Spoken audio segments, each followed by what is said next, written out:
2 weeks ago, Bethesda dropped the first DLC for their first new IP in 20 years. Starfield Shattered Space. Nick has rolled credits on it, the proverbial credits because there's no credits. And I'm about 2/3 of the way done through the DLC. I'm doing some more side quests than I anticipated, but we'll get into that. Nick, actually, here, just to set it all up for everybody, the story set up for Shattered Space. You find the story content as soon as you warp to any different star system, and you have to be a recommended level 35, which I was incidentally I just hit 35 when I last played the game. So yeah, I was perfectly timed to step into the DLC. But skipping over all the minute details, you end up on Varun Kai, which is the homeworld of House Varun, and you find yourself in the middle of just an absolute, it's essentially like the coming of the times. The Citadel the scaled Citadel is engulfed in this gravity bubble thing, and Anasco.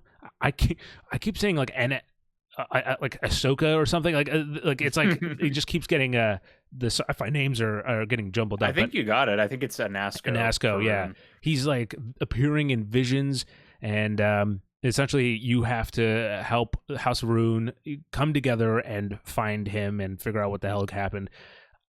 Nick, give me your full thoughts on the game. I know you last week you just played a little bit. You weren't firmly deciding on one way or another. How did it shake out for you after, I'm guessing you said 10 hours, right, for the main campaign? Closer to 15, because I did pretty much everything and got all the achievements. You cleaned up. I have to have 100%. yeah, you cleaned up. Sure.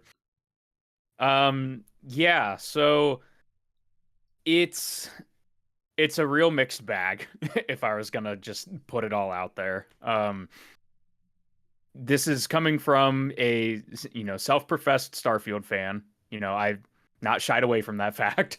I really, I like the game. I like the base game.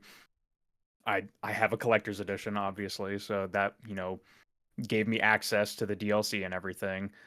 But yeah, just throughout that runtime, there's things that I like about the DLC, and there's things that I really don't like about the DLC.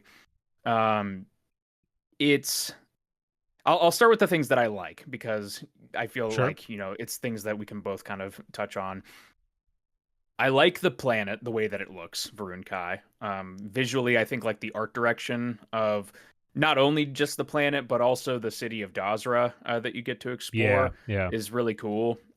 They have a lot of like unique kind of architecture that you don't really find anywhere else in the base game. So it does definitely help in making it feel like a brand new place that we haven't gone to in this game that has thousands of planets or whatever. Yeah.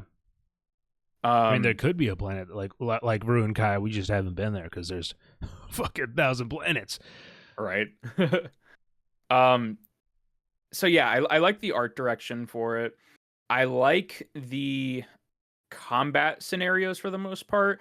It is more of the same, I would say, from the base game of Starfield, except for the final encounter. Okay. I really liked the final encounter because, not to get too spoilery since you haven't gotten there yet, it's very hectic and a lot of enemies coming at you at once. Okay. So that kind of allowed, me to really engage with the different kind of, weapon switching and power switching that I, was getting up to a lot in many of these fights. So I really liked, several of the combat, encounters in the game. And some of the side quests I enjoyed. There's one, did you do the one where you are looking for the shop owner's missing relative? I think I may have picked that one up, but I have not finished that one yet. That one I enjoyed. Whenever they, before release, they were saying that Shattered Space was kind of like, more horror vibe and scary. That mission kind of plays with those themes a little bit. Yeah. So just like, from what you're doing in the mission, it's very different from any of the other quests that you've really done in the base game. So I enjoyed it for that. Was it really scary? No. You It did wasn't not once scary at say all, "Shiver me but timbers," Nick. no. They Wow. like you can see what they're trying to do, but it's just like, you know, it reads as Bethesda trying to make something scary that's really just not scary at all. Yeah, So, fair. um, your mileage will vary with it, but I enjoyed the unique kind of flavor that quest brought. But outside of that, like, there's just a lot of stuff that I was really like mid or not just really enthused about in the Sure. DLC. Yeah. Um, because I was just talking about, certain quests that I like. There's a lot of quests that I think just aren't very interesting in the DLC. Yeah. It's a lot of, specifically in the side quest department, there's one quest in particular. I think it's called like the scientific method or something. And it is straight up just like a padding quest where it's like you have to keep going back to these people multiple times, and then they're like, go out and find these things. And they're of course at like every like widest corner of the explorable area. So you're just going around to these spots to like interact with like a tablet or pick something up, and then go all the way back to this spot for like a 5 minute conversation, and then go out and do it again. And it's just like not interesting. The entire like premise of the quest just wasn't that interesting. The dialogue wasn't that interesting. So it just ended up feeling like a bit of a nothing burger.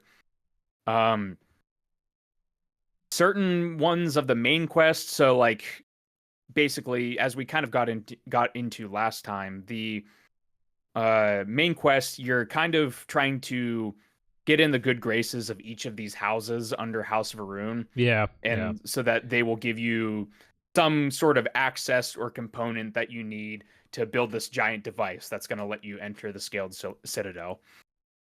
And some of these can be interesting. There's one that I liked where you're kind of working with this one group. I think it's the House Dulkef ones, Sure. where you go to this station that a bunch of zealots have like hostages on, and you're trying to like kind of de-escalate, a potential negotiation. Yeah. And there are some cool kind of role-playing things within that mission that I enjoyed.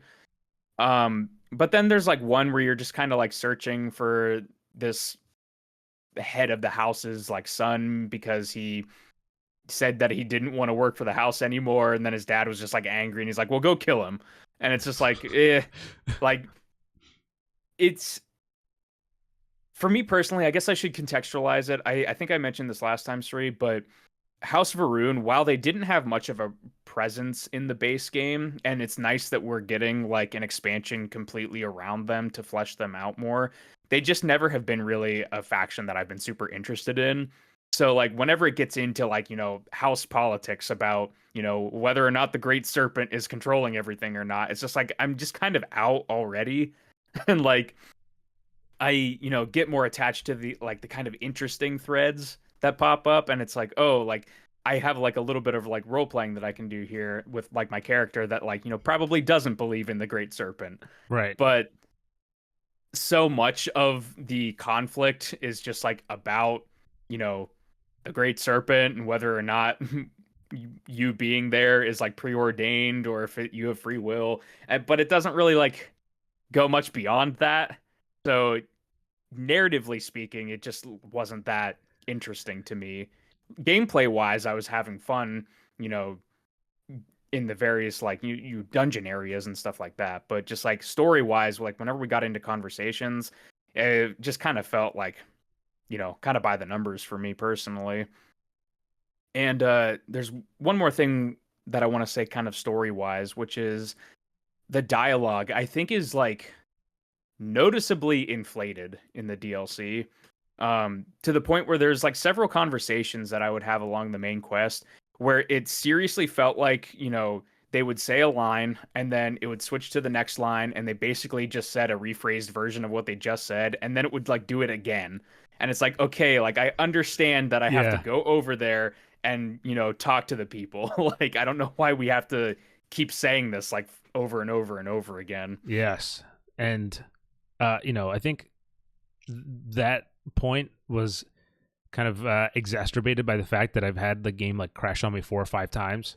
And so it's like Mm-hmm. every time it happens, I have to I'm like, okay, I got to do that dialogue sequences over again. And luckily it's just dialogue sequences, but yeah, it's just the dialogue is just it can get a little bit like I get it. I get the point. Yeah. The exploration we should touch on because it is standalone in that the DLC all takes place on Varun Kai, so you don't have to travel to other planets or anything if you don't want to. Obviously, you can leave at any time, so if you need to go like back to like a home base or something like that, you can. But I thought a lot of the locations on Varun Kai that you're exploring, kind of similarly to my overall thoughts, were a bit of a mixed bag. It's like there's this cool location that's in the one corner that is like a giant rock structure that you're going along this path on, and then there's like a giant like religious kind of artifact up at the top and some buildings. And that was a really fun kind of location to scale and pick apart piece by piece. But then surrounding Dazra, I swear there's like 8 or 9 named locations that are all just farms.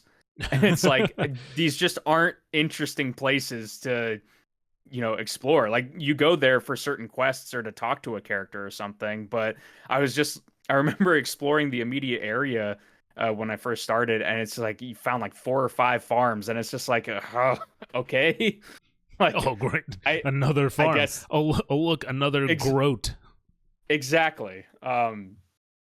So like some places are cool, but then there's just like it feels just like again like a lot of like filler. I do find it. That... I do like the fact that this society of how like Varun Kai is so extremely dependent on the groat. Like it is just you play Shattered Space and you'll see groats around, but then you'll see like groat milk, groat meat, groat cubes. It's just like groat everywhere. I gotta appreciate that. And kind of the last thing for me, because we briefly talked about it last week, where I'm pretty familiar with DLCs from Bethesda, whereas this is your first DLC, I believe, for a Bethesda game. Yes, it is. And so a lot of these criticisms that I have are like comparing them to things that have come in the past. And one thing that was really nice about games in like Fallout 4, Fallout 3, Skyrim, those sorts of things, when you went to a DLC location, in addition to experiencing a new story and finding new lands to discover, you would also get like unique gear and stuff like that. So new weapons or new armor sets and stuff. And Starfield just feels kind of lacking in that department. There are a couple of new weapons. There's like a particle minigun and like a weird kind of like grenade launcher almost kind of rifle, and like a melee weapon or two, but a lot of them just ended up being like reskins of base game weapons with like a different name. And it's just not that exciting, especially when you go through a location, get to the end, fight like some dungeon boss or whatever, and it just drops like a legendary little dagger that you can get like anywhere in the game. I was kind of expecting there to be a bit more in that regard. But yeah, that's kind of like where I'm at on it. I've talked with various people online and have watched different reviews, and it seems like it's very polarizing, but also just like people were expecting more. And especially because, we got it because we paid for like early access or whatever. But if you're just buying the DLC standalone, I think it's like $30. And it's like, that's a steep price for, I think, what is on course here. Yeah. Especially when you consider things like Far Harbor from Fallout 4. I think that was like $10 or $15. Like it's like half the price and a much better, overall experience from Bethesda. For me, if my thoughts are pretty much on par with yours. So the difference is, like you were saying, I hadn't played a Bethesda DLC before, so this is my first kind of experience with it. Now, I still am. I like. So here's the thing: to boil it down, so that we're not just repeating the same thing. Mm-hmm. The reason why Shattered Space is so good for me is because it reminds me of how much I liked Starfield, the base game. I think the base mechanics of, honestly, like the shooting and just the way the dialogue and honestly, like everything about that I really liked. Now I do agree with like the writing in this DLC is a little bit like, okay, I get it. Let's get to the point. But no, by and large, the reason why I like Shattered Space is because it's more Starfield. That being said, yeah, I think that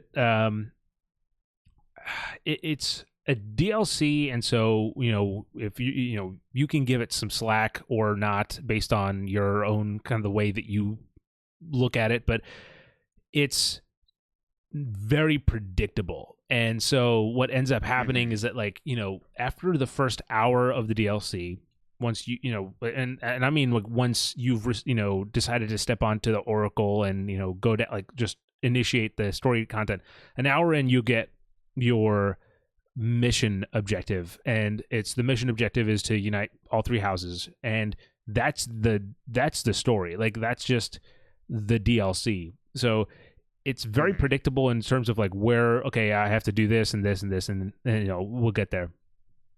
It is interesting in some places how it'll give you a situation of, hey, try to, like, you have to do this, and then someone else will be like, hey, actually, if you don't do that and you do this instead, we could, mutually beneficial perhaps. And I think that stuff is interesting. And some of the moral conundrums, if you will, or like the rail, like the game essentially tries to pose like different rail car situations, or is that what they're called? Like where it's like, oh, you kill one person, or you switch it and it's like three people. And so the game tries to do that, but I think ultimately, kind of to drive home the point you were saying, I just, as much as like any attachment I have, any interest I have in House Va'ruun is from my own. It's like from my character, is from the fact that I had Andreja as my as a character for, like, my character's name is Vikram, so Vikram's love interest was Andreja, and then with the ending it kind of we had to separate, I'll say, to be cryptic. And so for this, it was like I was giving myself like, okay, let's see what what that culture is like, because the whole time you're together, it's very we're very cryptic about it. The one thing that I'll say that I thought was cool, kind of getting out of it, was and Nick, I don't know if you've actually gotten there, and so maybe minor spoiler alert for the main story of Starfield, but mainly I guess the quest line for Andreja. But essentially, there's a point where you go to some place if you decide that you want to like marry, but it's not like a marriage type of thing, because that's not how I guess they necessarily work. Again, this is a year ago, so I'm describing this to you, but yeah. But essentially, like, when you decide to do it, you have to go through this ritual or whatever, and part of it at some point, Andreja shows you her this knife, and this knife is essentially like chiseled from or attached to the groat that you have that she had to kill when she joined House Va'ruun, and you also have to kill a groat when you do it. But it was like interesting because then as I was walking down the road, I saw this little girl like holding a like one of those things, and she's like, whoa, and like her mom was explaining. I was like, whoa, that's what Andreja was talking about a year ago at this point. So that stuff, again, I giving the game that investment, I think you get more out of it that way. But yeah, I think that House Va'ruun in general, I'm just like, man, you guys are fucking ridiculous. I mean, like, it was like I was dealing with people that I knew that I couldn't rationalize with, but I was like, yeah, sure, because like if I was to have a pound for pound conversation, I'd be like, you guys are fucking wrong. There's no fucking great serpent. Okay, right. Shut the fuck up. Like that's not what's happening. You guys are just trapped on this fucking planet. But I'm like, okay, let's just see what's going on. And and so it is weird. Like, maybe if you really like House of Rune and like you're like, whoa, this is like the coolest thing, I think you'd probably get more out of it because you're literally spending so much time with people just fucking like, may the serpent lead your way, you know, like it's just everywhere. But yeah, as maybe it's maybe my character's atheist, I don't know. But it was just like, yeah, I just couldn't care too much about it. I think that it was more so like that looming citadel in the distance that was like kind of fueling me to go forward. But that being said, you know, certain you know, crashes aside and kind of the rest of it aside, I think that the core of it, the game still looks good. The facial animations, if anything, are a little overdone, but they're very expressive, and the music still absolutely slaps. So yeah, overall, it's not like a flawless DLC experience, but it's just like, I would ask yourself, is this worth $30 or $35? I forget what it is now. Did you just say it? I just forgot. I think it's 30. Okay, yeah, $30. Okay, actually, I think it was like $35 for the upgrade for that. I think that's why I'm confusing. The premium upgrade, gotcha. I think it was $35. But either way, $30 for this, that's something you got to ask yourself. I would say probably not, especially because it's like, if I had to pay for this and it was all just about House of Rune, I'd be like, okay, I didn't have to play this.